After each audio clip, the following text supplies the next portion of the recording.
may version. Yan siya guys. Ang bangon niya. Yan siya.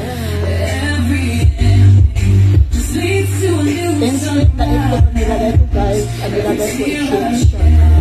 So, ang bangon niya guys. Kaya guys, ano po